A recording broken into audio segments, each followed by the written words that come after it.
Welcome to the FF Face-Off, where fantasy football is debated. What's going on, guys? Pete Nova here with Face Off Sports Network and First Read Fantasy. We're doing a double broadcast to both channels today. It's been a long time. This is my first time back on Face Off in a few months. We are coming back to Face Off. That's why you see my face here. I'm happy to be back. We'll also continue putting out content on First Read Fantasy as well. And yeah, excited to be back. Like I said, we got a lot going on with, recent news, updates, injuries, and we'll go over all of that today. I have a pretty good show planned. Some of my takes, some of my interests in terms of some position battles, just some injuries as well. Injuries as well as contract situations. Some guys got signed, some guys restructured. So there's a lot that's gone on, and we're gonna break it all down today. And excited to get to it. But if you guys do have any questions, feel free to drop them into the chat. I'd be happy to answer anything that you guys might have. We're starting to kind of get into the thick of it, man. I mean, a couple more days and we're in August, and that's kind of when it becomes not even dog days. We're kind of past the dog days for fantasy consumers, but it's dog days for the NFL players because they're gonna start battling for positions. The pads really start to come on, pads start to pop a little bit, guys start to get cut, guys move up depth charts, and we're gonna talk all about it. Risers, fallers. We're gonna break it all down the next month. It should be exciting. We'll get you covered here all the way up until NFL kickoff in week 1. And then we'll do our normal schedule in season. We'll be giving you content in season. So start sits, rankings for the week. I'll be doing my DST stuff. Hoff's going to continue doing his kicker stuff. You got the mediators doing buy sells for Dynasty, as well as doing the Sunday show in the morning before kickoff. It's going to be a lot of fun. We do have a Discord as well that is in the process of dropping. So we're going to be dropping our Discord this Friday. So I would look out for that because that's going to be a lot of fun. There's going to be a lot of really, really good access to us, some good information, some good data. We're going to help you out through the season, team reviews for Dynasty, trade reviews for Redraft and Dynasty. We'll have our DST stuff actually drop there first. So all my DST streamers, my rankings, all that's going to drop there on Discord first. And then as I make updates, you'll get that information there first as well, exclusively. So it's going to be a lot of fun. I'm excited for the Discord to drop. I'm excited for the season to start. I'm excited to be back here with Face Off and continue to grow First Read. And if you guys didn't know, because we haven't recorded a lot on Face Off in the last month and a half, that's because we ended up going over to First Read. But we're back. We're excited about it. We're excited to get you guys coverage and some information on fantasy and all that stuff. But before I jump into it, Scott said, in Dynasty, should I trade running back Jonthan Taylor for Chase Brown? So I actually just did my I actually was just updating my rankings. I don't know if I think if you're trading Jonthan Taylor, I think you should be able to probably get maybe a pick thrown on there with Chase Brown. So maybe Jonthan Taylor for Chase Brown and like a 2. In my rankings, they're not super far from each other. Right now, I have Jonthan Taylor as my RB10 and I have Chase Brown as my RB12. So they're not very far from each other. But I think when analyzing your league mates, I would try to keep that in mind, that while I don't have them very far, I wouldn't make the move straight up because I think Taylor has more, I wouldn't say long term, but he's a 3-down workhorse. He's still kind of getting up there in age a little bit. Not like he's an old man, but he's starting to get up there a little bit in age. Chase Brown's younger, but at the same time, Chase Brown doesn't have that ability, in my opinion, to be a 3-down workhorse. He did it a lot last year, but I don't think that's what they wanted. I don't think they want him to be that kind of guy. John Taylor's still 26 and a half, though, so he's still young. He's still probably got another 2 to 3 years of elite play left. He doesn't catch the football a ton, which is a little worrisome once that, that explosiveness maybe drops down a little bit due to age. He's not going to be able to make up for it with the receiving work because it's just not what he does. But overall, I'm fine moving Taylor to get Chase, but I would look to at least get like a second round pick added on, or maybe a rookie that you really like that was drafted like third round from this year's rookie draft. I would look to maybe do a move like that. So let's talk a little bit about I guess we can, let me just make sure I'm making notes here. So let's just jump into some training camp news. So speaking of, Jonathan Taylor, DJ Giddens is a guy that I wanted to talk about today. He is the rookie behind Jonathan Taylor, and DJ Giddens has looked really, really good as of late in camp. Now, again, it's early, so we don't want to take or make too much. Um, you know, uh, we don't want to make too much out of it. But I've been a big supporter of DJ Giddens before training camp. Just to go over some notes on DJ Giddens, that's kind of come out this past week. Shane Steichen came out and praised him, saying, after the first pad of practice, he's a glider. He's got burst vision and cutback ability. And when the pads come on for some players look good in shorts and t-shirts, right? Some players, their style, their game is when the pads come on, they're physical. And so, that's where they're going to shine the most. And so I think with Giddens, he's a physical runner too. But it's nice to see once the pads come on. You worry some guys maybe get a little bit slower, or they're more stiff because they have the pads on. So it's good to hear that. Some other stuff with Giddens, I guess he delivered some pretty impressive runs during drills and clearly stood out among the depth options early in camp. So that's encouraging for DJ Giddens. If he can lock up, which I think he will, if he can lock up that backup role, I think that's a very premium handcuff, because Jonathan Taylor and this Colts offense, they generally stick to one running back. And so with them sticking to one running back, you're going to get a workhorse, a workhorse there, right? So if a guy goes down, you're looking at, getting a guy that's going to they're going to want to put a guy in a 3-down role, ideally. And when we look at the running back room with the Colts, at least behind Jonathan Taylor, it's Khalil Herbert, Tyler Goodson, Ahmad Salvon, or Salvon Ahmad, who hasn't really done much. And then they also have Ulysses Bentley, who, again, he might have been undrafted. I don't know. I think he came out this year. But I mean, DJ Giddens, I think, is the clear path to the RB2.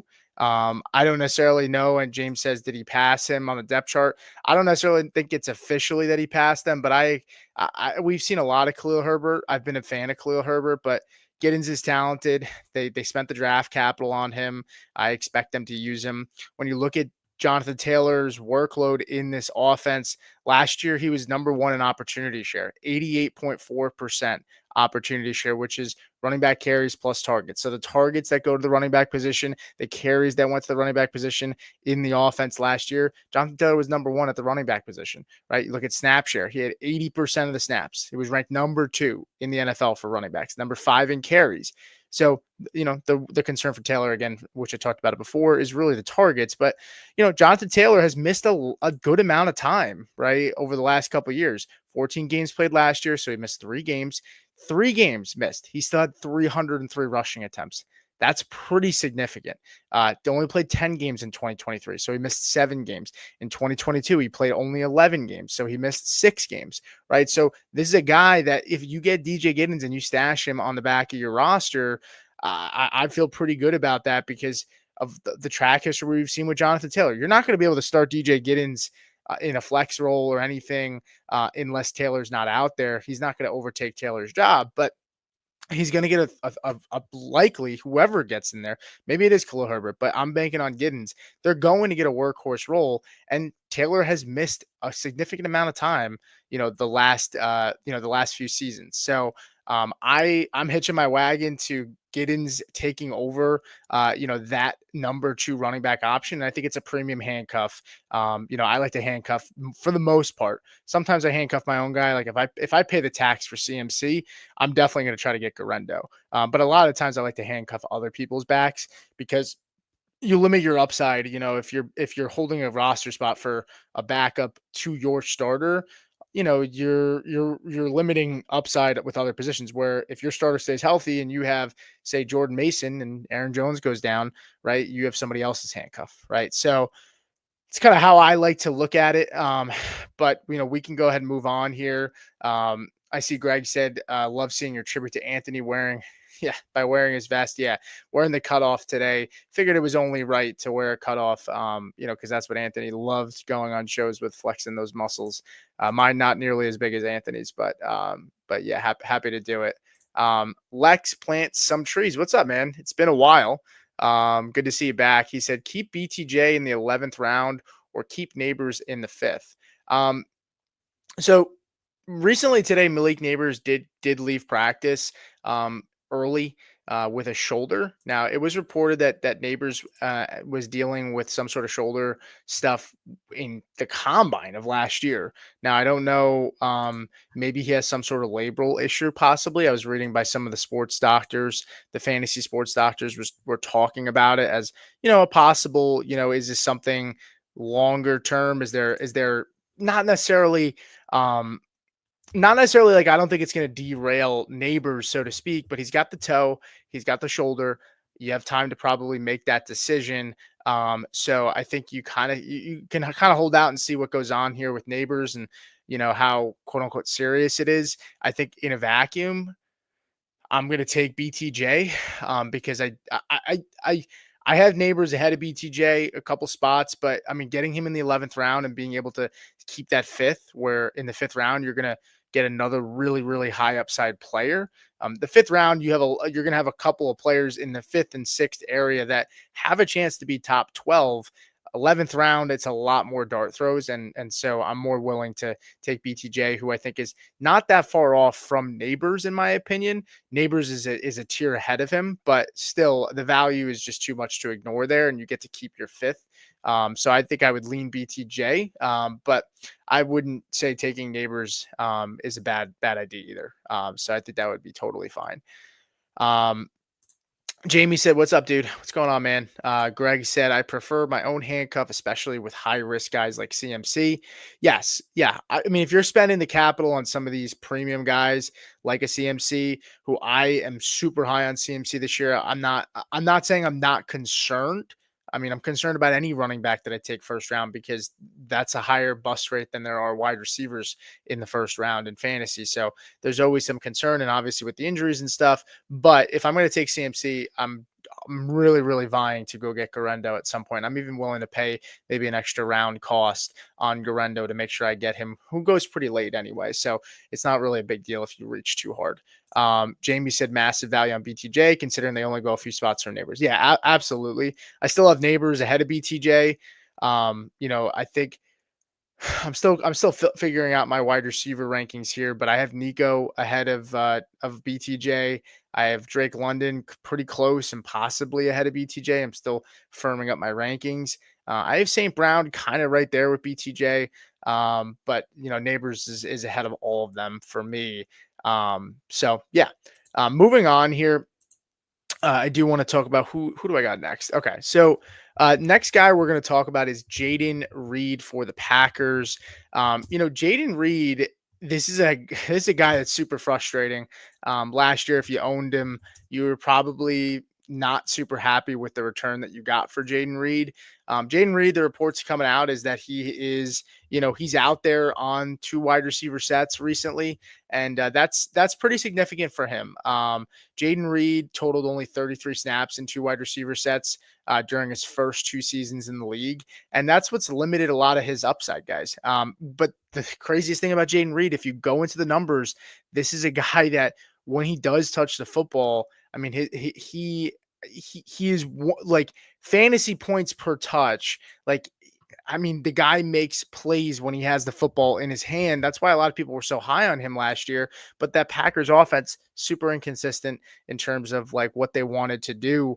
Last year, Jayden Reed, 38th in total fantasy points per game. In total fantasy points, he was 29th.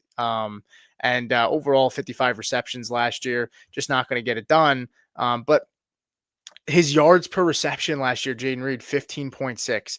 His yards per target, 11.4. His yards per target would have ranked him third in the NFL last year for yards per target. Yards per reception, he's ranked 11th in the NFL last year. Explosive rating, number 7. He's got an issue with drops. He was 6th in the NFL for drops.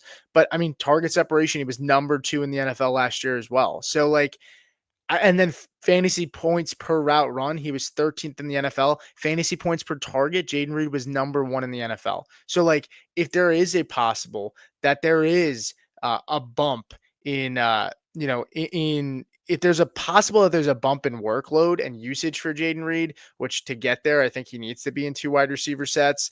That's significant in my opinion. And so, looking at Jayden Reed and kind of where he's going right now, Jayden Reed and I'm looking at high stakes ADP.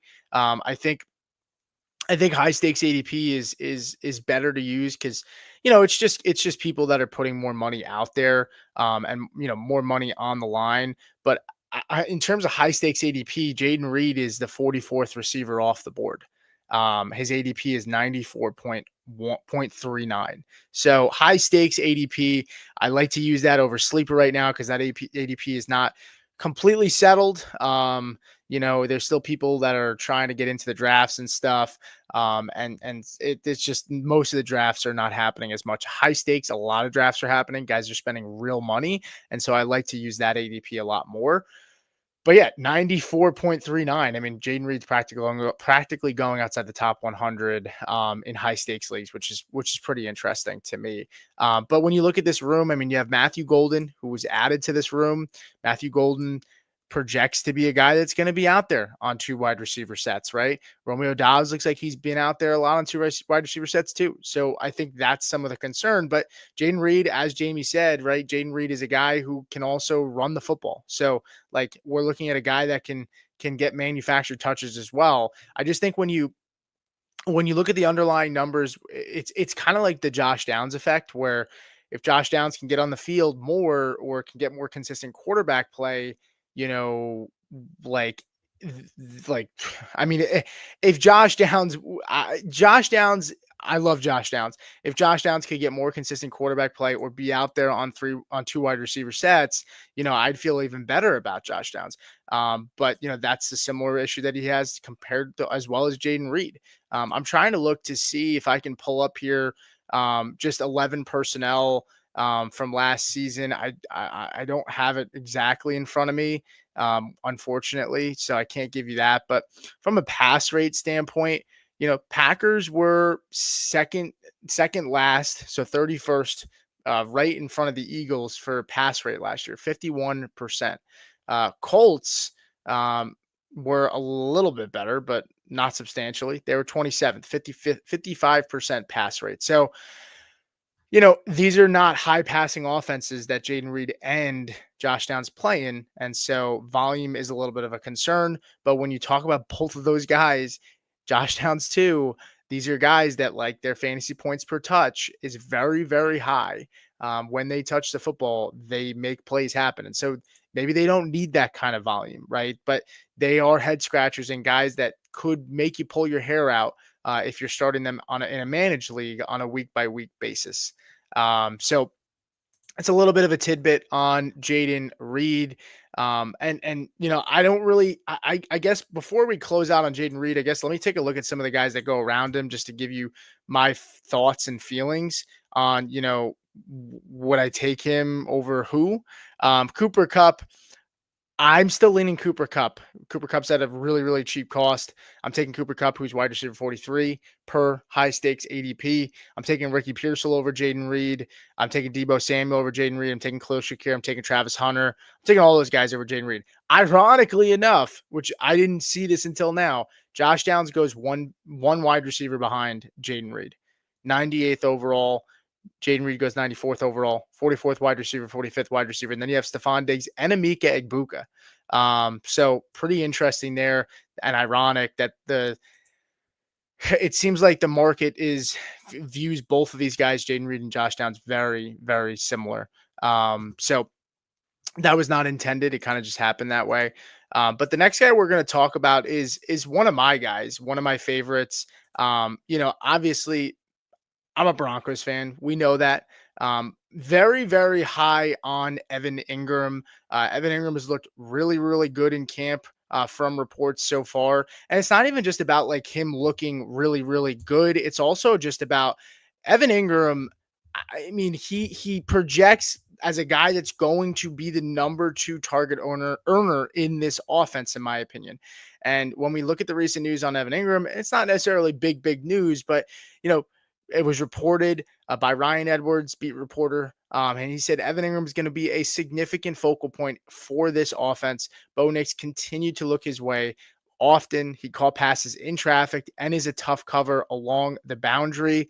It's a fresh start for Evan Ingram. I think it's the best situation that Evan Ingram has been in his entire career.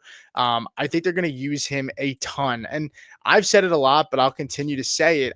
I don't think Evan Ingram signs in Denver over the Chargers without being sold on the opportunity and the role.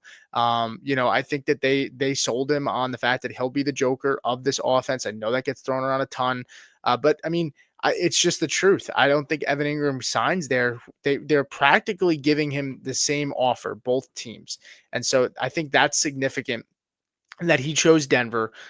It's an offense that has a clear path. They like to throw the football in this offense.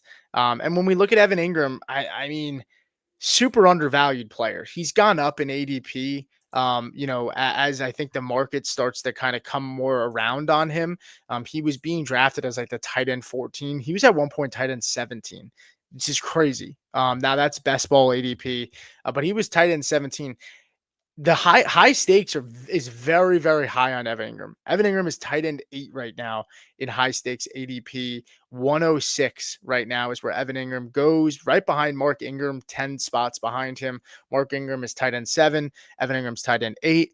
Right now, Mark Andrews in regular best ball, he goes, a little bit later. He goes like around 103. So it just seems like high stakes is really more in on Andrews. I'm in on Andrews too.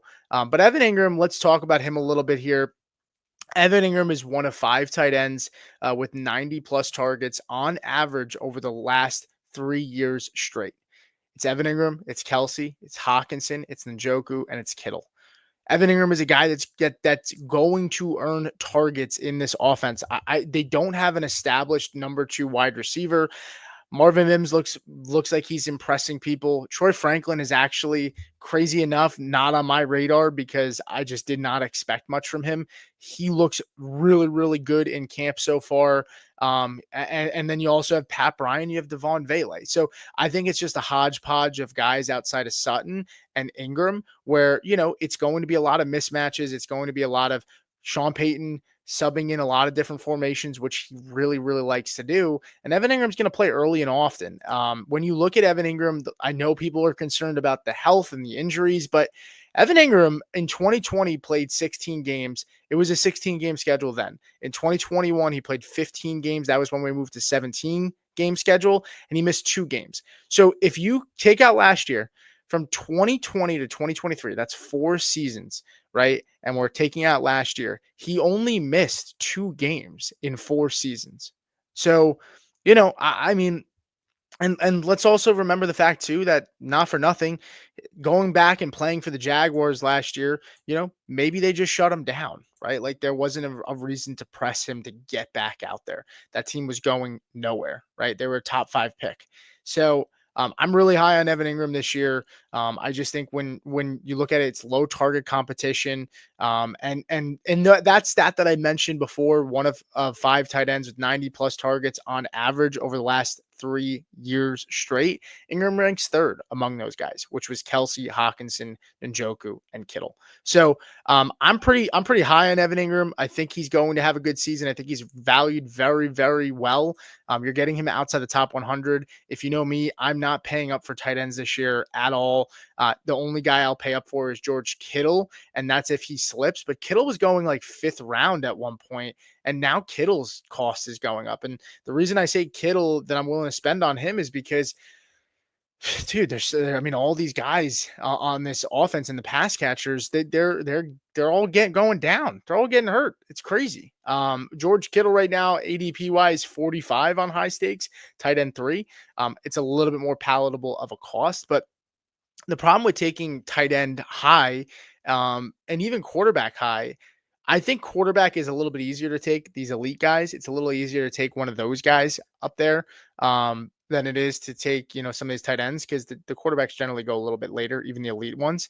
But it's because you need to really, really hit on your picks after, because you are now trying to play catch up at the wide receiver and the running back position, because you took one of those tight ends or quarterbacks, high up in the draft, and you're paying premium capital.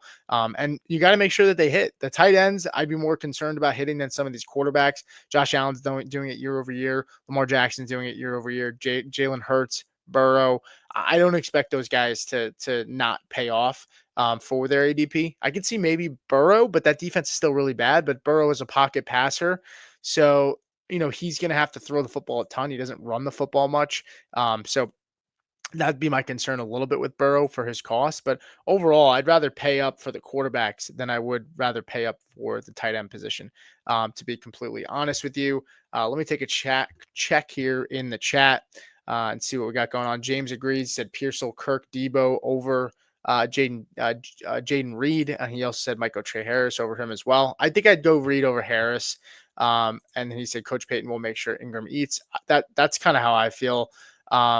Best Ball on Call said in for a quick like at work. Appreciate you, man. Thank you for dropping in. Greg said you're not worried about the Broncos running more. They have 2 better running backs this year. And James said Broncos have a tough run schedule, but they have one of the best O-lines. Coach Payton will make it work. Got to run to open up the passing lanes. Burrow can run. He ran like for 200 yards. Yeah, I guess. And it's not a lot. I don't expect him to run a ton, James. But yeah, I mean, as for the Broncos, they, like James said, they have a tough run schedule. But I mean, overall, I'm not that high on J.K. Dobbins. I think he's going to be a short yardage guy. He's going to steal touches in the red zone at the goal line over Harvey. But I think those guys are going to get a lot of work in the passing game as well. And I think Peyton has an ego, man. Like Peyton has an ego like no other. And I think he really, really wants to take opportunities to let Bo Nix shine. And he wants to take the training wheels off as much as possible because of how much he was clowned for taking Bo Nix where he did. A lot of people made him sound like he was an idiot. So I think Peyton's ego gets in the way sometimes, but I think he has something to prove with Nix, and I think he's going to continue to try to get him to open up more and throw the football a ton. So that's going to do it for Evan Engram. Who else do we want to talk about today? We'll touch on Terrance Ferguson here a little bit. So Terrance Ferguson, one of my guys, really, really big fan of Terrance Ferguson coming out of the draft. He was one of my favorite guys, but he also just, I think overall, like probably one of my favorite landing spots for all the tight ends is Terrance Ferguson landing with the Rams. I just think when you look at Terrance Ferguson, his athletic ability, what the Rams have been trying to do, they've been trying to trade up for tight ends the last 2 drafts. They've been trying to hit on the tight end position, and Tyler Higbee's up there in age, man. He's coming off the injury. I'm not concerned about Higbee. Rams OC Mike LaFleur came out the other day on Terrance Ferguson and said, the NFL is just not too big for Terrance Ferguson. He just has that look in his eyes, a real smart kid, schematically. Picked up the offense, no problem in the springtime, and then kind of just the review as we've done the last few days. He's really picked it up where he left off in terms of schematics. This is a very athletic tight end in Terrance Ferguson. When you go back to the combine, and a lot of guys didn't compete in the combine, but Terrance Ferguson did, and he looked phenomenal in the combine. He ran a 4.63 40-yard dash. His burst score was 94th percentile at 129.3%.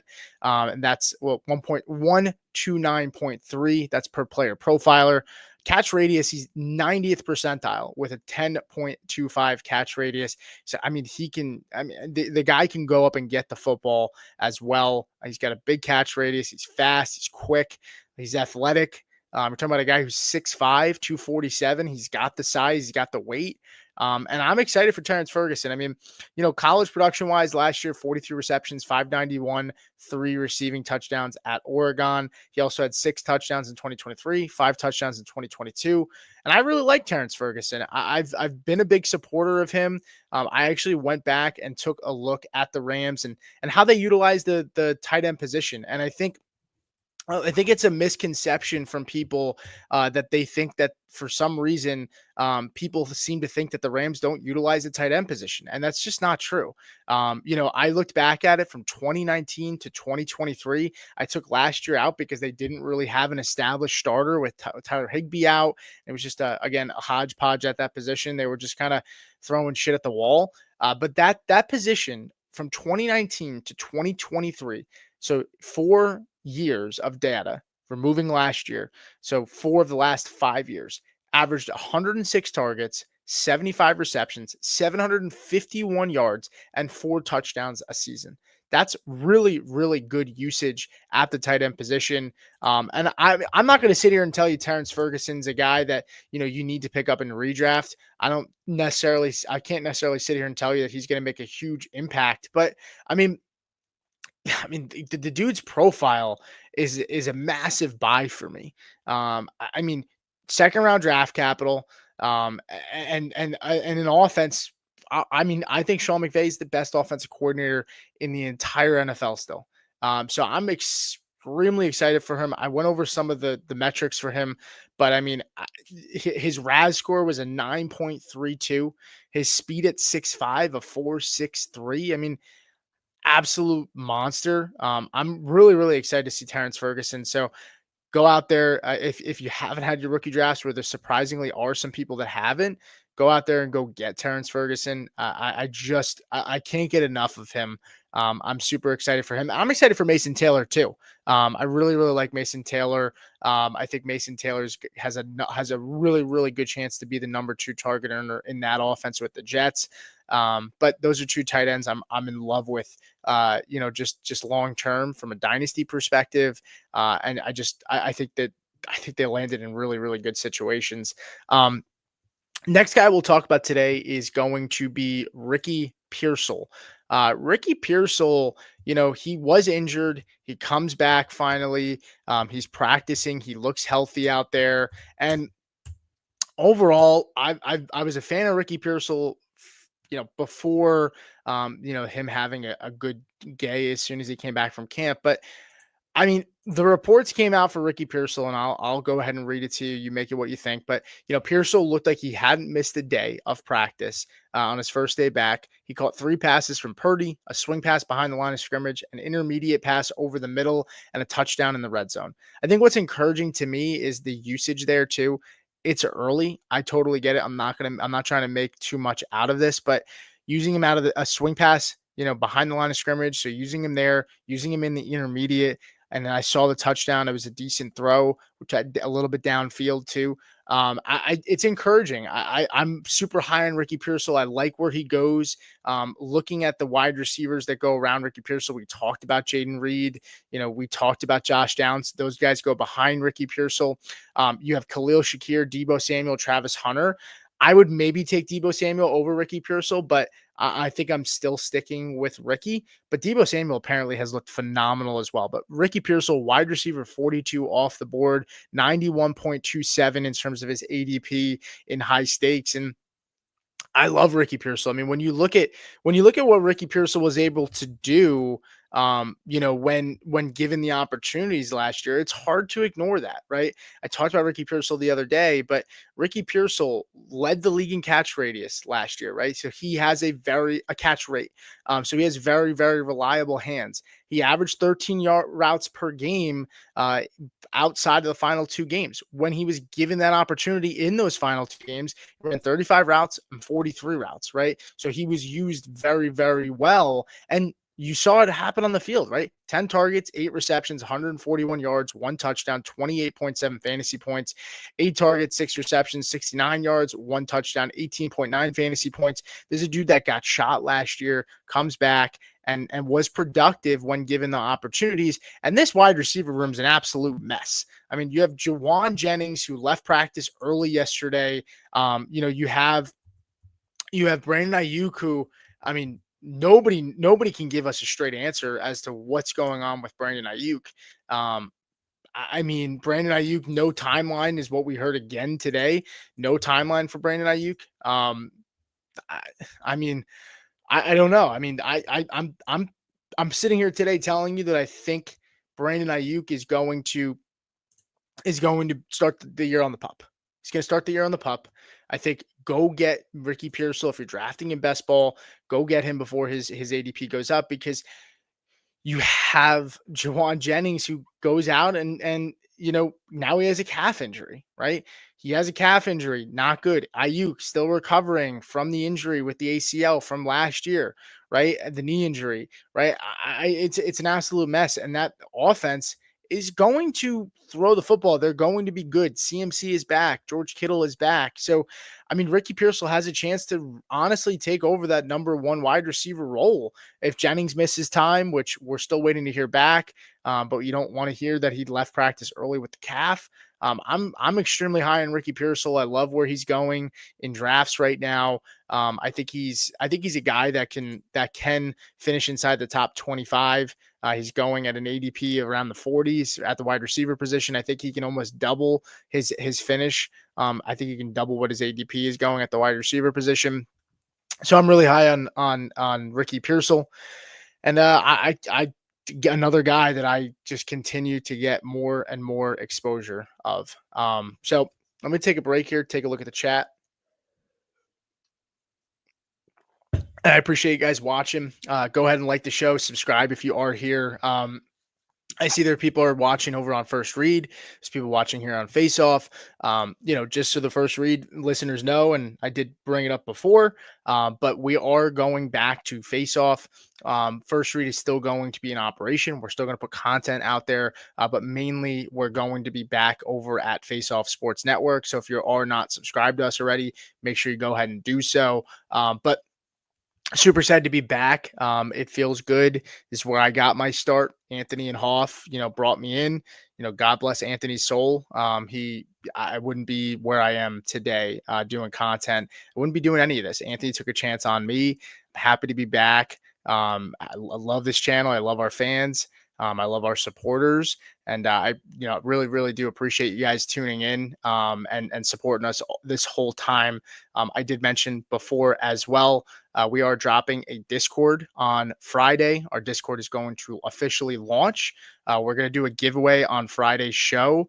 We're going to do a giveaway, I think, of a month or two of our Discord subscription for free. So you guys will be able to get into that if you are watching live. We're going to give it to one of the live viewers. And we're excited to launch that, man. It's going to be a ton of access to us. We can't always be here live. We'll give priority responses to people in the Discord, do team reviews, trade reviews. It's just going to be easier access to us. You'll have our full rankings for redraft. You'll have our full rankings for dynasty. We're going to do exclusive shows as well for just Discord members. It's going to be a lot of fun. And so we're excited. This is going to be a really, really fun August. This is my favorite time of the year. You get training camp. These shows are fun. We go through all the news and the notes and what's going on around the league. And I think it's going to be a really, really fun off season. We're super, super excited for you guys to continue to work with us and support us. And so, I'm just want to make sure I gave that news to you guys. Again, there's some more people that are joining in. And so I just want to make sure people are aware. Again, we're going back over to Face Off Sports Network. First Read Fantasy is still going to be in operation. I'm streaming on both right now.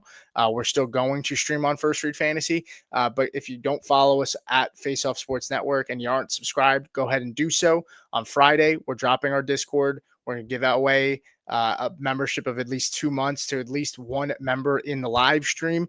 And it's going to be a lot of fun, and appreciate everybody tuning in.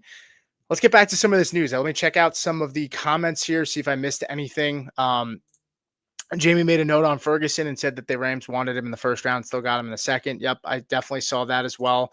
James said he's taken Ferguson in best ball. Greg said he just picked up an orphan. The team has Pitts, but I'm not a fan. He's getting a bit of hype. Do you think it's a sell now? Yes.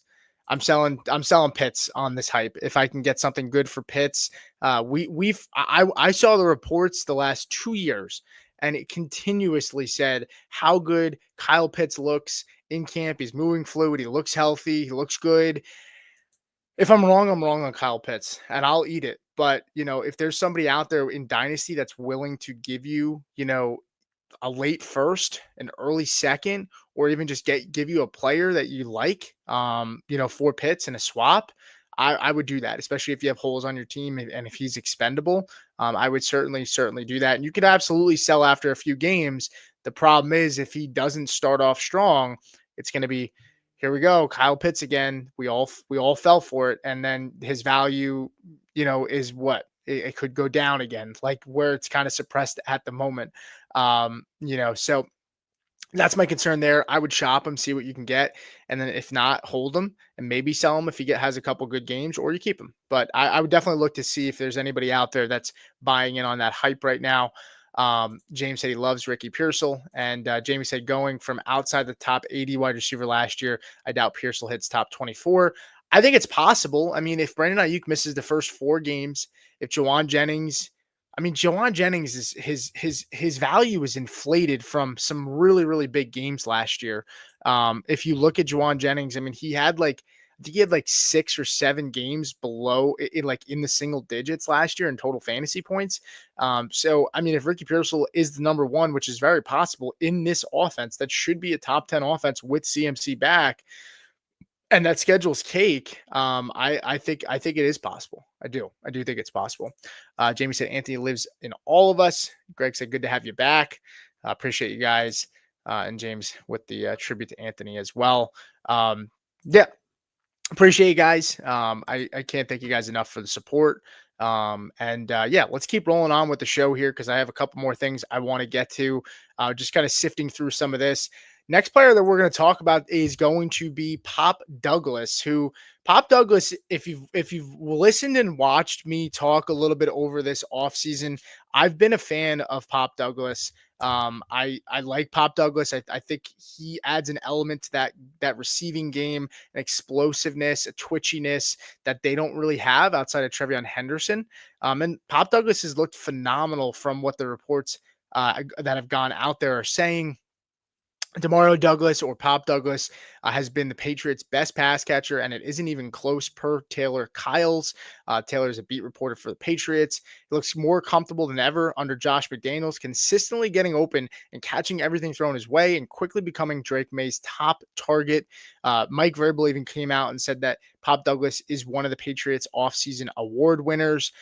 All glowing things that you want to hear. I think it's super important to remember that Josh McDaniels is now the offensive coordinator for this offense. And so what did Josh McDaniels love to feature in his offense? The slot receiver, Julian Edelman, right? We saw so many Danny Amendola, right? I'm pretty sure Wes Welker, he was there when Wes Welker was there, but I don't know. He did come back he left, he went to Denver, he got fired, right? So I don't know the timeline there, but I'm pretty sure Wes Welker was there during Josh McDaniels' time there.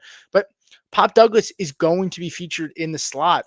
He had 88 targets last year, 67 receptions, 621. I put out a post about it a month ago that I think Pop Douglas is the best value in drafts currently, right? And honestly, like, I don't feel crazy saying that even today, now that some of the time is worn off about Pop Douglas. But I mean, he's a guy that has earned a ton of targets, right, in the past, right? He's a guy that's explosive, and I don't know. I'm super, super high on Pop Douglas.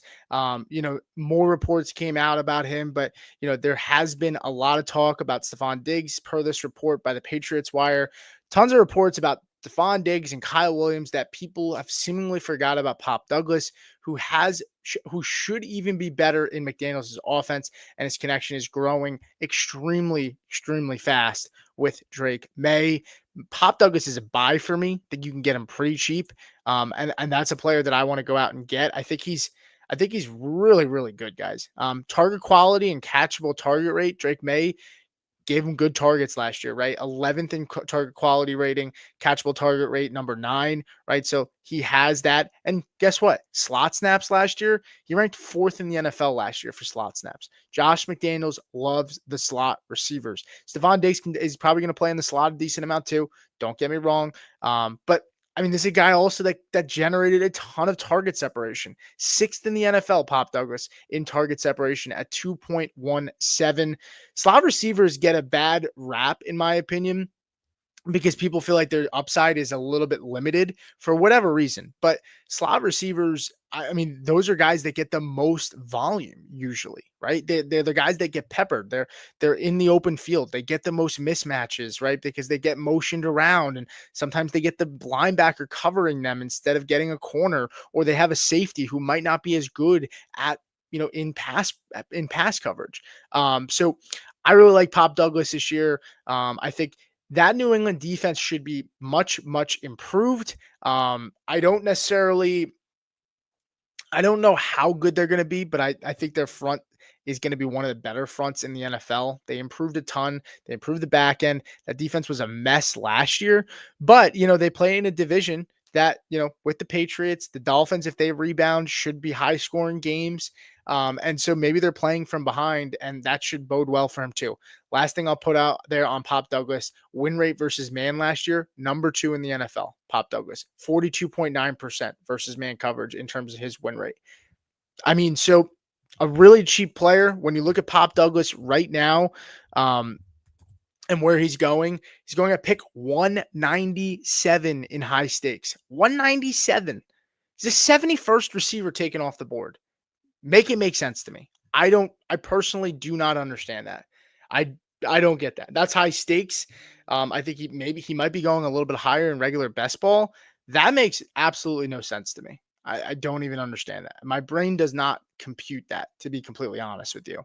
So yeah, Pop Douglas is a super, super strong value. James came out and said, question, do you draft Wan'Dale, Trey Harris, or Shaheed Coleman, Kirk over Demario Douglas? I mean, it all depends on cost, right? Out of these guys, I actually happen to really like Wan'Dale Robinson too. So Wan'Dale and Demario Douglas are guys that I'm targeting. Wan'Dale is more expensive, right? Wan'Dale goes at 154. Pop Douglas goes at 197. When you look at Christian Kirk, Coleman's starting to get a little bit steamed up too. He's got some positive up and down reports right now. He's wide receiver 52, going to pick 128 in in high stakes, which is NFC ADP. Christian Kirk goes right behind him.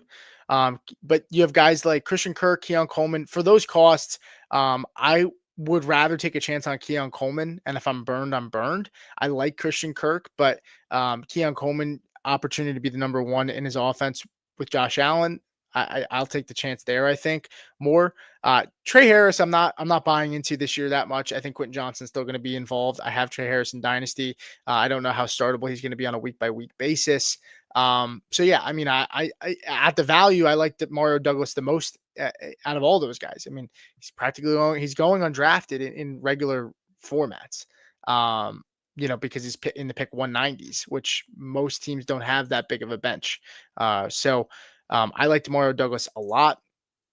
Let's take a look at some of my other news and notes here as well.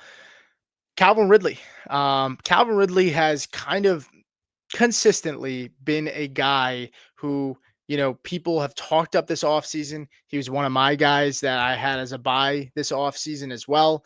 And overall, I mean, it makes a lot of sense for Calvin Ridley to be a producer for fantasy this year. I'm just taking some notes really quick. I like to just, for the timestamps, go back and later. But let's talk about Calvin Ridley. Calvin Ridley gets a new quarterback in Cam Ward. Their connection looks pretty strong so far in camp. And when you look at Calvin Ridley's last season, he had 120 targets. He only had 64 catches, but he was number 1 in air yards, 1,883, first in the NFL. Anthony would hate that I would bring up air yards. We had a whole argument about it last year. And air yards, I'm not sitting here, hanging my hat up saying that's the smoking gun is the air yards. That's why Calvin Ridley is going to be really good this year. But 59.2% of his targets were catchable. 59.2%. Only about half of his targets were catchable last year, and he still garnered 120 of them. He was not that bad. I think people have expected Calvin Ridley to be better because of he's not the guy that we saw in Atlanta, right? He's just not, right? Last year, Calvin Ridley, wide receiver 28 right now. Well, not right now, but last year, when we look at Calvin Ridley and where he's going, he was wide receiver 28 last year. He's going as wide receiver 34. He finished as wide receiver 28, and we're assuming he's going to finish worse with a quarterback upgrade, with an offense upgrade. I don't see that happening, right? He's wide receiver 34. He goes pick 70. I honestly, full transparency, Chris Olave goes one wide receiver behind him, 3 spots back. I prefer Chris Olave over Calvin Ridley, but I think both guys are really strong bets. I like Roma Dunze a lot as well. I don't like Chris Godwin, who goes before all 3 of those guys. But I really, really like Calvin Ridley. I think Cam Ward is going to make this offense better, even if he's average. Even if he's average, it was terrible quarterback play last year. Last year, Calvin Ridley, 97th in catchable ball rate due to poor quarterback play, 97th percentile, right? So, despite all that, he was still the wide receiver 29 and he was the wide receiver 28. Sorry. And on a points per game basis over the last 11 games, if you just take that last stretch of sample size, he was wide receiver 29. So I'm in on Calvin Ridley. It looks like the connection is growing a little bit there. I think it's encouraging, and I'll buy that. Now, the last and final segment of this that we're going to talk about is some training camp roster bubble / cut candidates. Now, I'm not predicting that all these are going to happen, guys, but I think it's important to at least note and keep an eye on some players that could be possibly on the bubble or just cap casualties. I think all of that's important to go over, and so I'm going to go over some of them now. First guy, and all these guys are somewhat important to fantasy. First guy is Taysom Hill. Taysom Hill is a guy who the Saints move on from Taysom Hill June 1st cut, which it's already past June. They saved $10 million. He's a guy that got banged up last year. He's coming off of a knee injury. I expect them to move on, save that $10 million. It makes a ton of sense. I don't think they're making the cut just yet, but I think it's going to happen in the next few weeks. And honest to God, Sean Payton and the Broncos probably will pick up the phone and give Taysom Hill a call, see if he wants to come on over. But speaking of the Broncos, I think truly, and this might be surprising to some, but I think Audric Estime is a very, very possible camp casualty. This is a team in Denver who brings in RJ Harvey. They brought in J.K. Dobbins, and Audric Estime was a healthy scratch last year. Healthy scratch for the playoffs. So I think that's pretty telling. And it was for Tyler Bidet, who came off an injury. I don't think he got like 1 carry in the playoff game against the Bills. And they didn't even. It's concerning for Estime with how bad that offense was at running the football because the running backs were just so bad, and he still wasn't getting much time. I think this team really, really likes Jaleel McLaughlin still. I think he's a guy that Sean Payton really, really trusts, and Estime hasn't really instilled that trust. I mean, Audric Estime had a fumbling issue last year, right? And I think that's what hindered him getting onto the field. And I think he's a very, very strong candidate to be cut. They have Jaleel as the running back 3, in my opinion. Tyler Bidet could easily get that RB4 spot, or Blake Watson, who they drafted, I think, out of Memphis last year. And then they also have to carry Michael Burton, who's a fullback, right? So it depends on how many tight ends they hold. But right now they have Evan Engram, they have Adam Troutman. I think both of those guys for sure make the roster. They have Caleb Lohner, who they drafted 7th round, who was more of a basketball player in college, didn't catch a lot of passes, but he's a really athletic freak. I think Caleb Lohner has a good chance to make the roster possibly if he continues to impress, because I don't think they want to take a chance of him not coming back to the practice squad. Then you have Lucas Kroll and Nate Atkins, right? So Michael Burton is the fullback. Sean Payton likes to use the fullback. He's going to likely make this team unless it's Nate Atkins, who Nate Atkins can play fullback that H back and then play tight end as well. That's the only way I see Michael Burton not making it. But I try to count Michael Burton in with these running backs, and how many guys are you going to carry? So I think Audric Estime is a very, very possible camp casualty, camp cut. And then let's go on to some of the other players. Let me go back to my list here really quick. Kareem Hunt. I think Kareem Hunt is a very, very possible camp cut as well. It would be speak volumes on Pacheco's progression, on how he looks, but also Brashard Smith and Elijah Mitchell. Elijah Mitchell has flashed a ton in camp. Elijah Mitchell has gotten some reps with the ones. Brashard Smith has gotten some reps with the ones. Kareem Hunt, they would save a little bit of money just cutting him. And honestly, it's a crowded room. I think we would all probably rejoice in happiness if Kareem Hunt were to get kicked to the curb, so that this offensive running back room gets a little bit more clear and less murky. And then next guy, I don't think he's going to get cut. I really, really don't think he's going to get cut. But I just got to bring it up because he's a guy that's gaining a lot of steam, and he's a guy that I have a lot of exposure to. It's Ja'Cory Croskey-Merritt. He still has to make the 53-man roster. They still have a crowded room over there with the Commanders. You have Brian Robinson, you have Austin Eckler, who they could cut and save some money, but I don't think they want to move on from Austin Eckler. But I could also see Austin Eckler being cut too if Ja'Cory Croskey-Merritt looks good, if Brian Robinson looks really good, and some of the guys behind him. But just taking a look at the rest of this running back room, you have Austin Eckler, Brian Robinson Jr., they have Jeremy McNichols, they have Chris Rodriguez, they have Demetric Felton, who I'm not worried about at all. But again, Jeremy McNichols was a guy that played a decent amount last year. They like Christopher Rodriguez. I don't think Ja'Cory Croskey-Merritt in a million years is going to get cut, but I just need to mention it because we're talking about just guys that are on the bubble, and he is on the bubble, right? Like, he needs to continue to stack days and look really good. He has looked really good. Next player we're going to talk about today is Antonio Gibson. If he is cut, the Patriots save $3.5 million. It's a crowded room. They save $3.5 million.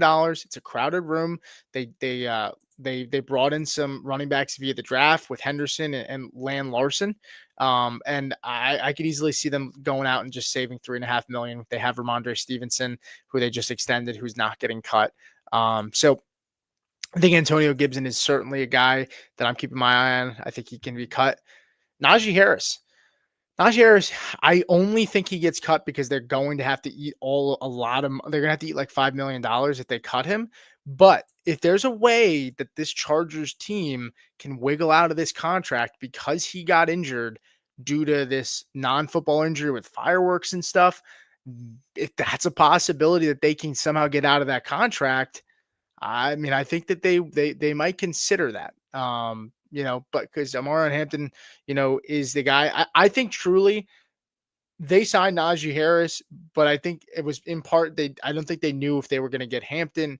I don't know if they knew that they were going to get the guy they wanted in the draft. And Najee got a 1-year deal, and it's a veteran, right? So I think in their mind, it's like, if we don't get the guy that we love, we maybe get like a running back day 2, day 3, they can sit behind Najee, worst comes to worst. But Hampton's a first round pick. Like, I mean, he's gonna get at least 50% of the workload.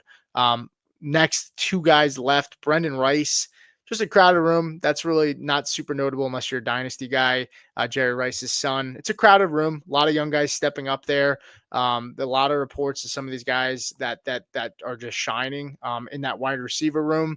And I think it's very possible Brendan Rice is cut. So if you have him at stash in deeper leagues, just keep that in mind. And then the last guy's Cam Akers. I got some flack on this earlier today when I said Cam Akers could be a cut.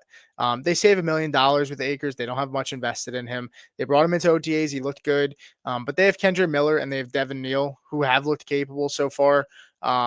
But we'll see. Cam Akers could be their RB4 and make the roster.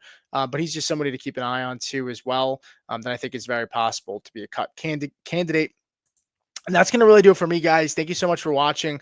I do want to say we have 8 people watching on First Read. I know I said this already, so if I did say this and you've heard me say it a couple times now, I'm just trying to put the point across that we are back on Face Off Sports Network. We're going to continue to broadcast over. We're going to continue to broadcast over at First Read Fantasy. We're going to continue to put some more content out there.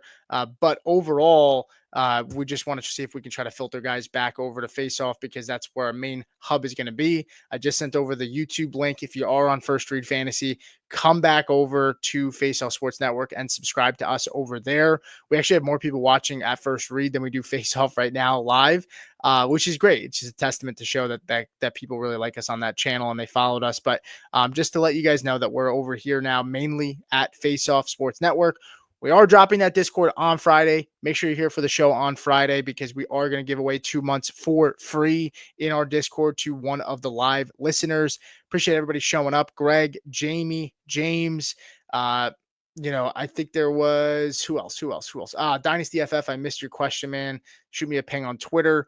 Really appreciate the chat, guys. And that's gonna do that's gonna do it for me. Welcome to the FF Face Off, where fantasy football is. Got a little choked up there. That's gonna do it for me, guys. Thank you so much for watching, and I'll see you guys next time. Welcome to the FF Face Off, where fantasy football is debated.